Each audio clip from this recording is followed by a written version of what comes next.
वंदे मातरम साथियों, आज के इस वीडियो में हम डिसीजन कंट्रोल स्ट्रक्चर शुरू करेंगे जिसे कंडीशनल स्टेटमेंट्स भी कहते हैं। डिसीजन कंट्रोल स्ट्रक्चर का उपयोग हम उन प्रोग्राम्स में करते हैं जिनमें हमें किसी कंडीशन के हिसाब से डिसीजन लेना होता है। जैसे फॉर एग्जांपल, अगर किसी क्लास का एक टीचर ने एक 100 मार्क्स का टेस्ट लिया है, हमको उनका रिजल्ट प्रिंट करवाना है उनके मार्क्स के आधार पर। अगर उनके मार्क्स 40 से कम है तो फेल प्रिंट हो जाए, और अगर मार्क्स 40 या 40 से ज़्यादा है तो पास प्रिंट हो जाए। मतलब जितने मार्क्स हो उस कंडीशन के आधार पर रिजल्ट प्रिंट होना चाहिए। ऐसे केसेस में हम डिसीजन कंट्रोल स्ट्रक्चर का उपयोग करते हैं।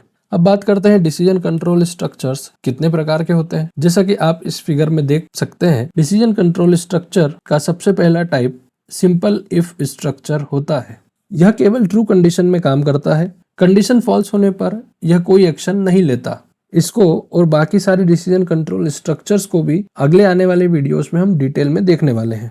इसके बाद इफ एल्स स्ट्रक्चर होता है, जिसमें कंडीशन ट्रू होने पर इफ ब्लॉक के स्टेटमेंट एग्जीक्यूट होते हैं, और यदि कंडीशन फॉल्स होती है तो एल्स ब्लॉक के स्टेटमेंट चलते हैं।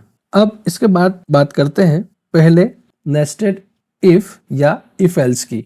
अब जब भी नेस्टेड शब्द आएगा उसका मतलब एक के अंदर एक होता है।